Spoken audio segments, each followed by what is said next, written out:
Alright, how's it going, guys? Today we're going to be taking a look at the Calder Trophy and discussing whether Jordan Binnington is going to surpass Elias Pettersson in terms of Calder voting. So with the NHL awards coming up and player voting taking place, does Jordan Binnington really have a chance to surpass Elias Pettersson? Because honestly, it's a pretty intriguing debate. So obviously Elias Pettersson is that super electrifying, dynamic offensive rookie that really shocked the hockey world with his super crazy plays and his super amazing hockey IQ. But on the other hand, Jordan Binnington single-handedly has carried the St. Louis Blues all the way to the Stanley Cup Finals. However, there's one little caveat to that, is that Jordan Binnington only played 32 games this season.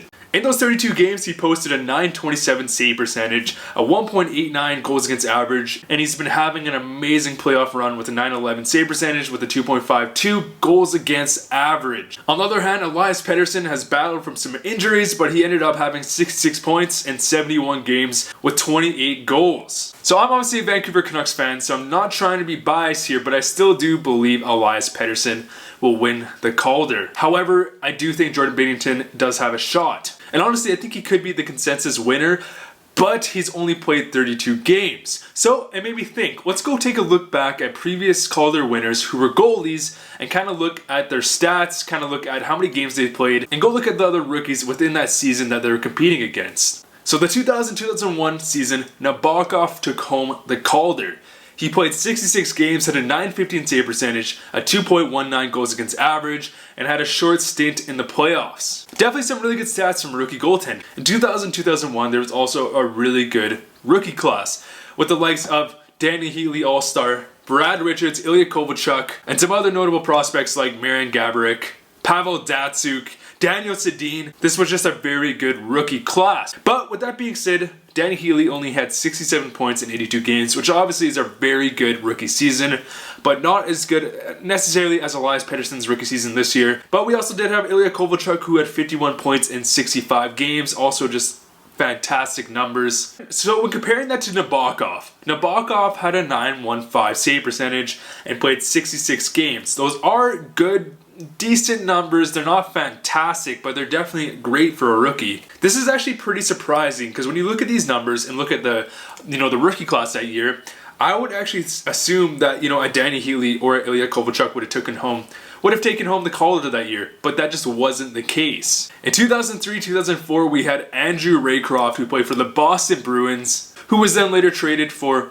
who other than Tuukka Rask, who is currently taking Boston to the Stanley Cup Finals. And, of course, Tuukka Rask was traded from Toronto, and obviously Raycroft is nowhere to be seen. But Raycroft in 2003-2004 played 57 games. He had a .926 save percentage, a 2.05 goals against average, and a really good playoff stint. Also keep in mind, guys, the playoffs aren't taken into consideration, but I believe they will have a percentage in this year's polls because of us, the consumer, because we're able to put a small portion into the voting. So in Andrew Raycroft's rookie class, we had Michael Ryder, Trent Hunter, Tiomo Ruutu, Ryan Malone, Patrice Bergeron, and some other, notable prospects like Eric Stahl. But of course, they became better players later than sooner. But when looking at this rookie class, I can actually clearly see why Andrew Raycroft as a rookie won Calder. With the other best rookies point production being Michael Ryder with 63 points in 81 games. Still a very respectable, just fantastic rookie season, but I can definitely understand why Raycroft took home the trophy. The next goalie is Steve Mason. So in 2008-2009, obviously Steve Mason played for the Columbus Blue Jackets. He posted a .916 save percentage and 2.29 goals against average. He played 61 games and had a very short playoff stint where they actually got swept. In his rookie class that year, we had Bobby Ryan, who put up almost point per game with 57 goals, with 57 points in 64 games, 31 of those points being goals. Chris Versteeg and some other prospects, but Bobby Ryan really did separate himself from the rookie class that year. So put that against Steve Mason, honestly that's a pretty big debate. Bobby Ryan had a fantastic rookie season. Steve Mason obviously had a good rookie season, but I wouldn't say amazing, especially comparing his numbers to Andrew Raycroft's numbers. But also keep in mind, obviously, a lot of goaltending stats do get inflated and deflated, I guess, compared to his team stats. So just looking at their stats doesn't tell the whole story. But again, looking at Bobby Ryan's just fantastic numbers, it's hard to believe that, Steve Mason took home the Calder that year. So with all that taken into consideration, who do I believe will win the Calder? Oh, honestly, would I be completely surprised if Jordan Binnington did take home the Calder? I wouldn't be completely surprised, but I do believe Elias Pettersson should be the clear-cut rookie. His dynamic play was just so fantastic to see. Not only did Elias Pettersson put up 66 points in 71 games, but something that you don't see here is Elias Pettersson has fantastic two-way game. He is really good defensively and obviously an offensive superstar. There's a reason why a lot of people are comparing him to like a Pavel Datsyuk.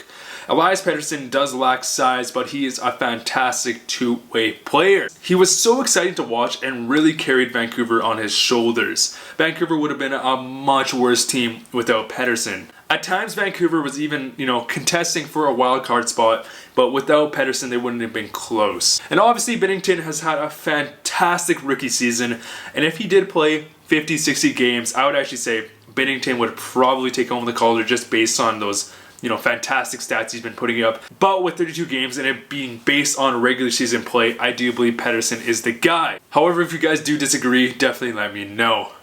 Thanks for watching, guys. See you guys later.